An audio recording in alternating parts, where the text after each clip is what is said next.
41. Ya tú sabes que primo yo lo consumo. Y te vengo, ya. Esto doble antes, improvisando un poco con Profeta. Yo soy rap. Presentando. Ya. Yo.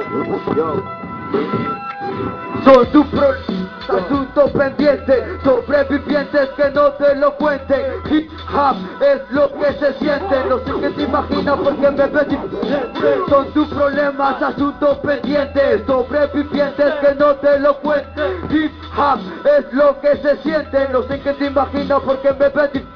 La razón por la que le dedico el tiempo fue cuando le escuché en los peores momentos. Rap me salvó del tormento de verle la vida ya que me dio el aliento. Mi cuestión no es tomarlo como pasatiempo, lo que serio tiene un fuerte argumento. Siento lo que escribo y intento recuperar la infinidad de un sentimiento concreto, directo, sin opinión del resto de los que van creando rumores y son malos por los inquietos por escribir sus textos, algunas respuestas de algo que los golpeó en el pecho. El resentimiento es su dignidad y templo, donde se adorarán a sí mismos sin arrepentimientos.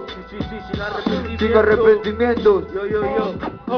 Son tus problemas, asuntos pendientes, sobrevivientes que no te lo cuenten. Hip hop es lo que se siente, no sé qué te imaginas porque me ves diferente. Son tus problemas, asuntos pendientes, sobrevivientes que no te lo cuenten. Hip hop es lo que se siente, no sé qué te imaginas porque me ves diferente. Escribo de frases, pila lo humano, vas a encontrar, aprende a callar, no vas a durar. Si vas a dudar en el mismo lugar, te vas a encontrar, te vas a demostrar la forma de cómo yo puedo rapear. Ya, escritura que dura, mantiene idea, cultura, lo que asegura fijamente cuando estás a oscuras. Que suba o baje el rendimiento, procura que tu enfermedad tenga cura. Son recuerdos sin nada en la cintura, sigo escribiendo, perturban los sentimientos que madrugan, buscan entretenimiento, no madura, se apura con el perreo que sube como la espuma. Difícil que asuma, ya, son tus problemas, asuntos pendientes, sobre